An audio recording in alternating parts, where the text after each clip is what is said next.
In maart verraste hij al het danspubliek in Landgraaf. En ook zaterdag kwam DJ Hartwell in het Schutterspark in Brunsum een half uurtje zijn kunsten vertonen. En ik wil dat jullie meezingen, ja? DJ's, doen jullie mee?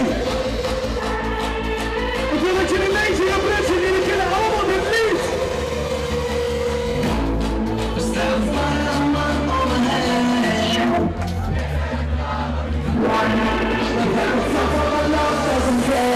Is het een beetje gezellig?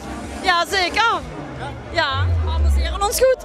De leukste act vandaag? Toch dat Hartwell daar stond, hè? Toppie! Geweldig! Wat is zo leuk? Wat zeg je? Wat is er zo leuk? Wat? Wat is er zo leuk?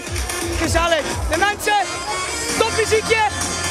En nu hoor ik Hartwell. Klopt dat? Ja, top! Helemaal geweldig!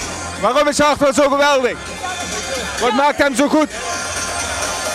Die Hartwell, ja, die maakt gewoon toffe nummers. Echt wel. Ja.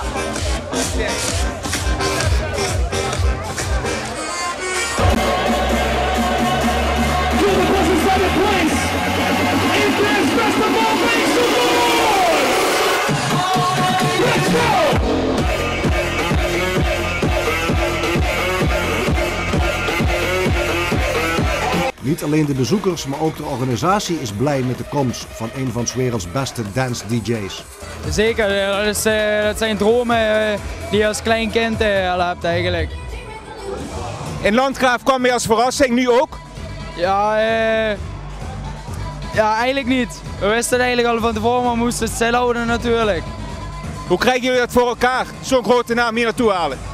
Dat is vooral geluk hebben en al zijn beste vrienden zijn hier. Dus hij is ook blij dat hij hier is.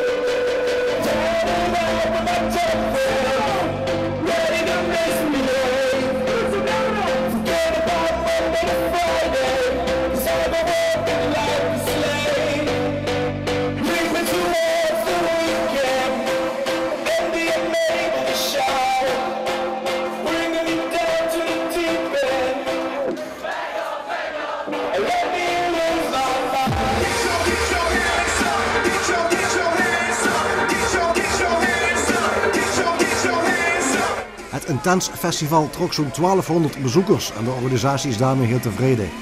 En dan de maestro zelf. Die vertrekt na ongeveer een half uurtje via de achterdeur en wil niet voor de camera reageren.